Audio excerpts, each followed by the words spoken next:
Senhora Presidente, senhores membros do Governo, senhoras e senhores deputados, eu começo por saudar o Partido Socialista por ter agendado para discussão a matéria das urgências hospitalares e saudá-lo não só pela oportunidade do assunto, mas também pela gravidade do problema e as consequências que está a ter também para os portugueses.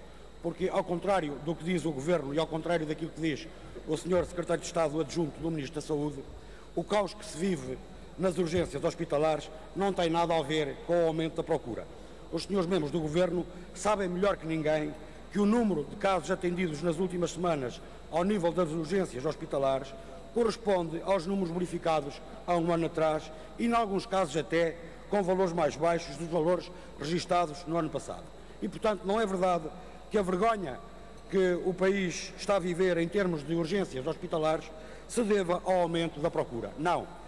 As causas da situação a que as urgências hospitalares chegaram são outras e são bem diferentes.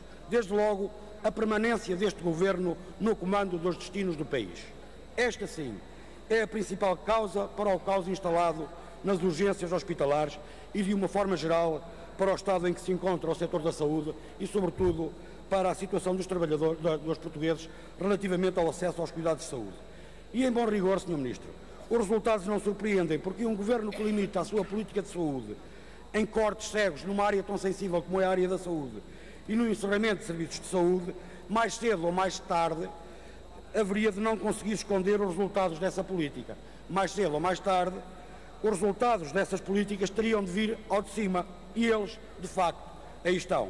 Caos nas urgências, cirurgias adiadas por falta de médicos e por falta de camas, enfermarias sobrelotadas, doentes à espera 22 horas para serem atendidos, congestionamento de serviços, pacientes amontoados nas urgências por falta de camas para serem internados, tempos de espera absolutamente inqualificáveis e inaceitáveis, ambulâncias dos bombeiros retidas nas urgências por falta de camas e até doentes que morrem enquanto esperam para serem vistos.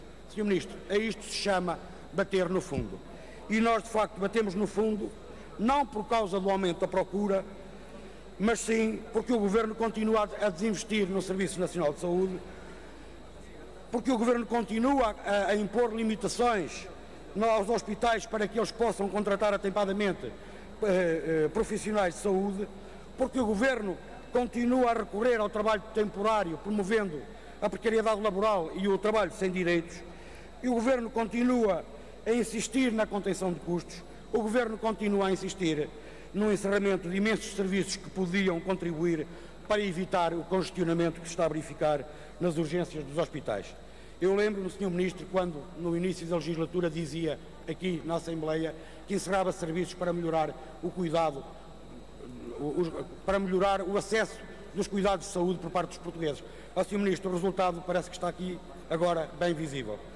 E perante os factos, que aliás está toda a gente a testemunhar, só há uma conclusão possível a extrair do que se está a passar nas urgências hospitalares. O Governo não está a conseguir colocar os serviços de urgência dos hospitais a responder às necessidades do país. As políticas do Governo para a saúde falharam em toda a linha.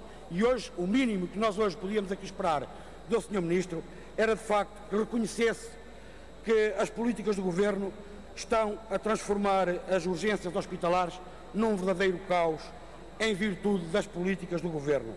Isto era o mínimo que se exigia do Sr. Ministro da Saúde.